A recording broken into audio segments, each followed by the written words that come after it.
Brits bezoek bij Selexyz Verwijs in Den Haag. Het schrijversechtpaar Nicci French signeerde het nieuwe boek Medeplichtig. Het duo is internationaal bekend geworden met de thrillerboeken die ze samen schrijven. We really try, with every book we do, to try and set a new challenge. You know, maybe it's a different kind of character, a real different kind of story, a different style. So we really hope that each book is completely different from all the others. You know, although there's a family resemblance, but that there's a. So I think it does feel quite new. I mean, the structure is very different. It's almost like a structure that kind of, the story kind of spiraled round, trying to get to the central image. When did you decide to write together? Well, when Nicci and I met, we were both journalists, and so we always used to, even when we wrote separately, we'd always show each other our work and we'd talk about it. And when we read books, we sort of pass books between us and talk. So it was something we always felt for years. One day we'll try writing together, and then suddenly we got the idea for our first novel. Isn't it difficult to give your story away?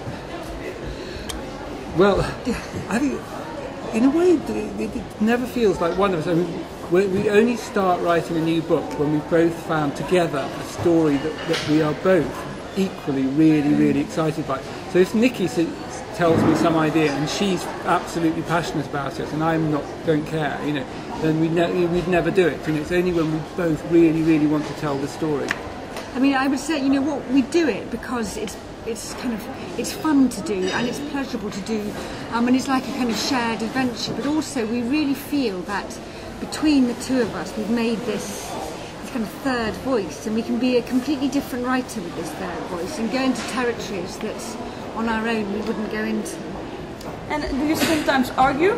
We argue all the time. We argue. Well, I argue, and Sean goes very silent. But we really are. Of course, we're married, we live in the same house, we have children. I'm very argumentative. We argue, but we don't argue about the things that you might expect us to argue about. We don't argue about kind of the direction of the book or kind of changing each other's words. It's more like just marital bickering that spills over into the working day. We have to trust it. We're writing together. We just have to trust each other. We have to trust each other to be each other's best editors, and we have to trust each other to kind of be careful of each other. Really. So you have good marriage? We have a very interesting marriage. It's not for us. Is it for us to say? I don't know. But it feels. I think it's okay. I have a good marriage. Mine's okay.